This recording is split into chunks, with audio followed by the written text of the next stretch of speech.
did some taxes in those areas. Yeah. And you also went through that list of tax expenditures. Yeah. Which is about $13 billion, $14 billion a year of things we don't collect. So 3 of it is sales taxes. Right. That leaves you another 10. 10 billion.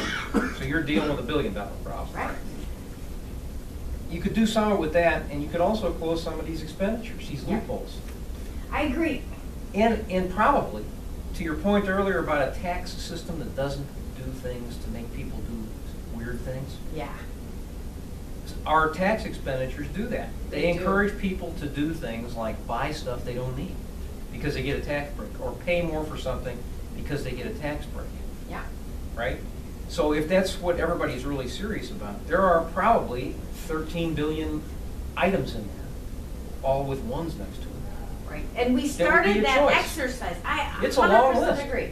Yep, we started that exercise, and we had a joint finance and tax hearing last year, and we went through those expenditures, and Russ is determined to go through them. I mean, it's never going to be perfect. Right, no, but she is a good partner for you. It's a good, I mean, there's an opportunity. Offer yourself up to Senator Ann Rest, just our neighboring, the one from Crystal. To the east. You, yeah, that Okay. would be, Okay. and this is what she's tackling. And I think Representative Linchewski's on the same page. So, I'm with you. Are these taxes that, It's sales exemptions, so. tax? from- Sales taxes, yes, not exactly. the general taxes, No. like. No. No, these come out of your, these come out of, income that you talk about Right. all the. No. they are exclusions that people take on their income tax. Yeah. Or Okay? they could be, you They know, could if we be- do, we give a business an exemption for this. There's Right. just many different exemptions. There are hundreds of them.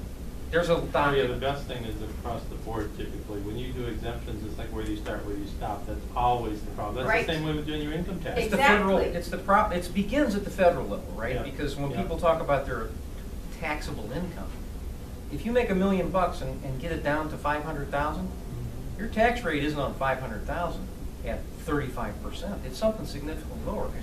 You've got $500,000 in deductions, right?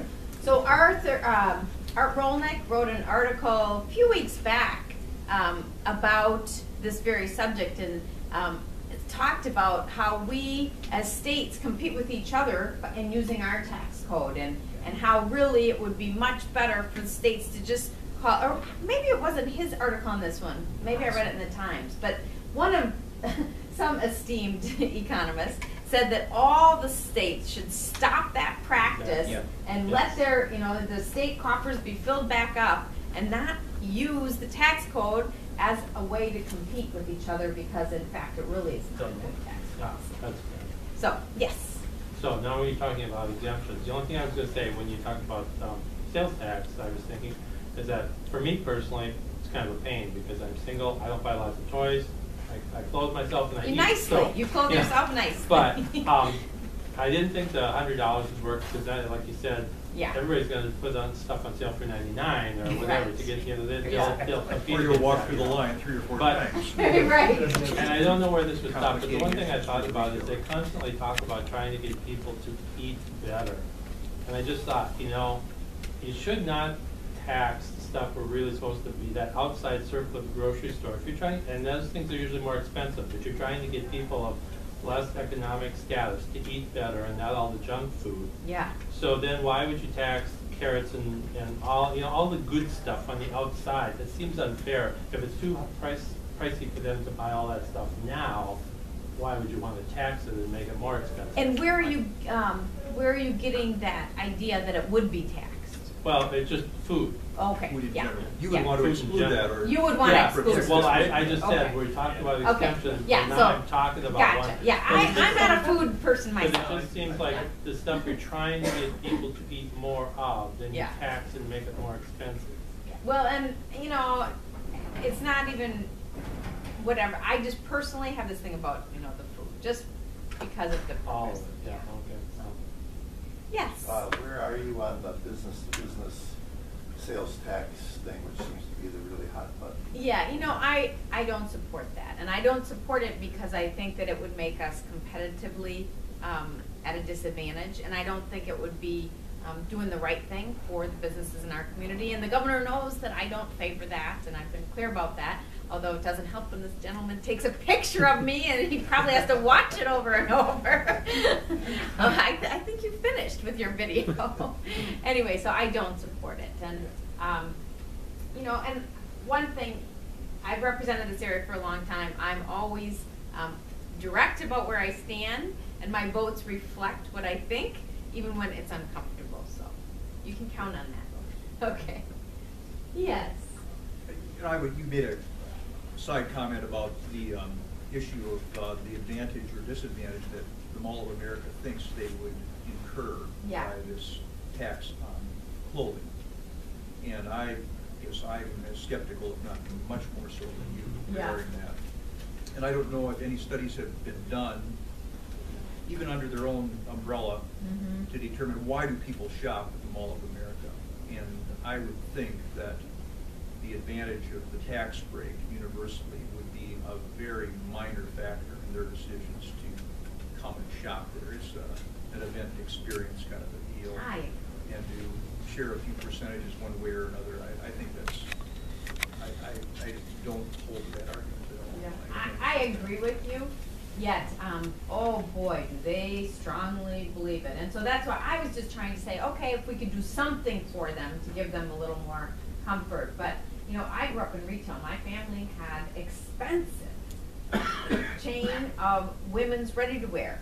And our customers, I was quite clear, they would have bought that stuff whether it was 6% higher or not. And not only that, those who were the real shoppers, they would go to Chicago and New York and they'd buy there too and pay the tax because that was more fun. It was cool. They go, you know. Sure. So that's what first kind of turned my light bulb on, that this is really not about the tax when it comes to clothing. But again, I have to be sensitive to what I'm hearing in the community, and so that's why I was just trying to come up with some compromise. Ann Linchesky, the chair in the House, you know, Mall of America is, I think, in her district. I don't know how she feels about the clothing tax. Isn't the Mall of America already getting a tax break for expansion that came through with that's the the Vikings TIF thing? Yeah. So they're already getting one. Well, they are the entity, but not the retailer. Right. Right, right. Yeah. Still. Just a comment about the food, if I might. Go ahead, yeah, what the please. thought is. Yeah, go ahead. But I share this gentleman's concern about healthy eating and so forth, but unfortunately, I don't always think it's a matter of the expense of the food. I think there is somewhat of a misnomer that produce and other things end up being more expensive than other more convenient. I think it's a convenience factor. And people That's just true, too. under pressures and whatever find it a more convenient outlet to do a sodium laden or whatever food that's quick and easy and something they can get off and run with it. So Yeah. Yeah. That's the speech I preach to my children. Yes. I guess I'll just comment simply because I don't know economics and all that, but just a simple person who buys clothing and kids stuff and junk. I'm frustrated at the fact that we're always talking revenue building, but it'd be nice if you parallel it with how are you reducing our spending. Yeah. I mean, for every time you talk about increasing revenue, give me something as to how you're gonna match that up as to what are the reductions on our expenditures, you know? It just Fair more point. and more and more. Fair If point. you're gonna talk that, then how are you also balancing the other end of the books? Yep, And absolutely. it says it's all nice about 5.5% and such, but you know it never stays there. You're guaranteed, that's a starting point, and it's gonna go up, and it'll never go down and up and down. I mean, wasn't the federal income tax supposed to be temporary? It was just to pay for the war, and that was it, and where are we today? So I'm very hesitant about, we're gonna have a 5.5%, but you know it's not gonna stay there. You know it. Well, Dee, I do appreciate your sending me emails from time to time. Oh, how do you know it was me? No. You say. That's your email address. Anyways, I get you. And with regard to cost reduction, you know, we worked really hard to do some major redesign projects at the Capitol that have cut millions and millions of dollars out of the budget. The biggest one that I'm the most proud of is the IT consolidation, which continues to surprise people by how much we're saving. But when we did that, we insisted then that there be a study so we could identify what's the next area to go after. Well, And that's just it too, is, are these cuts true cuts, or Oh, are they yes. just shifting of funds no, from one these project are to another? cuts. These are cuts. That what happened was you had IT. Hello, Dana.